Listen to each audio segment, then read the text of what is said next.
کیا. اے لوگ آؤ ذرا اللہ کے قرآن سے پوچھتے ہیں کہ جو نبی ہوتا ہے کیا وہ پیدا ہوتے ہی نبی ہوتا ہے یا 40 سال کے بعد نبی بنتا ہے؟ تو آؤ اللہ کا قرآن کہتا ہے اے قرآن ہم تیری عظمت پر قربان، ذرا یہ تو بتا کہ جو نبی ہوتا ہے وہ 40 سال کے بعد نبی بنتا ہے یا پیدا ہوتے ہی نبی ہوتا ہے؟ تو اللہ کا قرآن کہتا ہے کہ پڑھو سورہ مریم. حضرت گرامی حضرت مریم جب اپنے گھر والوں سے پورب کی طرف ایک جگہ الگ گئی تو ان سے ایک پردہ کر لیا گیا اور اللہ تبارک و تعالیٰ نے ان کے پاس حضرت جبریل علیہ السلام کو ایک تندرست آدمی کے روپ میں ظاہر کر دیا. حضرت مریم کے پاس حضرت جبریل امین ایک تندرست آدمی کے روپ میں ظاہر ہو گئے. حضرت گرامی جب حضرت مریم نے ایک تندرست آدمی کو اپنے سامنے دیکھا تو آپ گھبرا گئی اور رونے لگی اور عرض کرتی ہے کہ میں تجھ سے رحمان کی پناہ مانگتی ہوں، اگر تجھے خدا کا ڈر ہے تو جبریل امین فرماتے ہیں کہ میں تیرے اسی رب کا بھیجا ہوا ہوں کہ تجھے ایک صاف ستھرا بیٹا دوں. حضرت گرامی حضرت مریم کہتی ہے کہ میرے بیٹا کہاں سے ہوگا؟ ابھی تک میری شادی بھی نہیں ہوئی ہے اور نہ ہی میں بدکار ہوں، تو میرے بیٹا کہاں سے ہوگا؟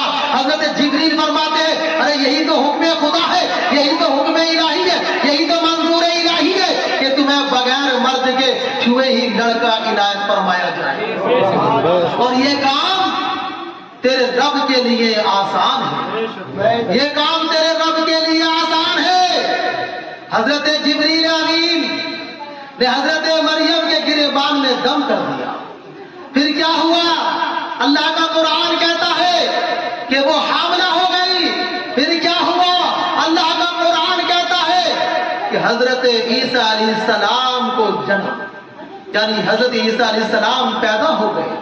حضرت گرامی جب حضرت عیسیٰ علیہ السلام پیدا ہو گئے اور جب حضرت عیسیٰ علیہ السلام کو حضرت مریم اس بچے کو بستی میں لے کر آتے جس کی عمر ابھی 2.5 دن یا 3 دن بھی نہیں ہے، اس بچے کو لے کر جب مریم بستی میں آتی ہے تو بستی کے تمام لوگ اکٹھے ہو گئے اور کہنے لگے اے مریم ابھی تیری شادی بھی نہیں ہوئی ہے، یہ تو بتا کہ تو بچہ کہاں سے لے کر آئی ہے. حضرت مریم کی آنکھوں میں آنسو ہو گئی، حضرت مریم رونے لگتی ہے، حضرت مریم غمزدہ ہو جاتی ہے. تمام لوگ اکٹھے ہو جاتے ہیں اور کہتے ہیں اے مریم ابھی تیری شادی بھی نہیں ہوئی، تو بچہ کہاں سے لے کر آئی ہے؟ حضرت مریم رو رہی ہے، حضرت مریم غمزدہ ہے. تو اللہ تبارک و تعالیٰ کی غیب سے آواز آتی ہے اے مریم رونے کی ضرورت نہیں ہے، گھبرانے کی ضرورت نہیں ہے، ڈرنے کی ضرورت نہیں ہے. اگر میں بچے کی ماں بنانا جانتا ہوں تو اس تہمت سے بھی بچانا جانتا ہوں. اور یہ پوچھتے ہیں کہ تو بچہ کہاں سے لے کر آئی ہے تو اشارہ کر دو بچے کی جانب کہ اسی سے پوچھو کہ یہ کہاں سے آیا ہے.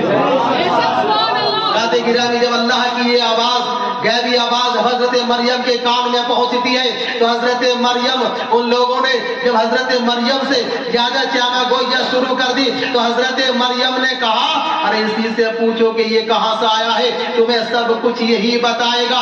حضرت گرامی سب لوگوں نے جب یہ سنا تو ششدر میں پڑ گئے، حیران ہو گئے کہ ابھی جس کی عمر 3 دن بھی نہیں ہے، جو من کانا فی المہدی، جو ابھی پالنے میں بچہ جھول رہا ہے، یہ ہم سے کیسے کلام کرے گا، یہ ہمارے ساتھ کیسے بات کرے گا. سب لوگ ششدر رہ گئے، حیران میں پڑ گئے کہ یہ بچہ جس کی عمر 3 دن میں نہیں یہ ہم سے کیسے کلام کرے گا. حضرت گرامی سب لوگوں نے کہا جب مریم کہتی ہے تو آؤ اس بچے سے پوچھ ہی لیتے ہیں کہ یہ آیا کہاں سے. حضرت گرامی حضرت مریم نے جب ان سے کہا تو سب لوگ اکٹھے ہو کر اس بچے کے پاس آتے اور اس بچے سے آ کر سوال کرتے اے بچے مریم تمہیں اپنا بیٹا کہتی ہے لہذا تم ہی فیصلہ کر دو کہ تم کہاں سے آئے ہو. تو اللہ کا قرآن کہتا ہے کہ حضرت عیسیٰ علیہ السلام بول اٹھے اے میری ماں پر تہمت لگانے والوں سنو، اے میری ماں کو برا بھلا کہنے والوں سنو. انی عبد اللہ آتانی الکتاب وجعلنی نبیا، میں اللہ کا بندہ ہوں، اللہ نے مجھے کتاب دی ہے اور میں نبی بن کر آیا ہوں. مستقبل کی بات نہیں،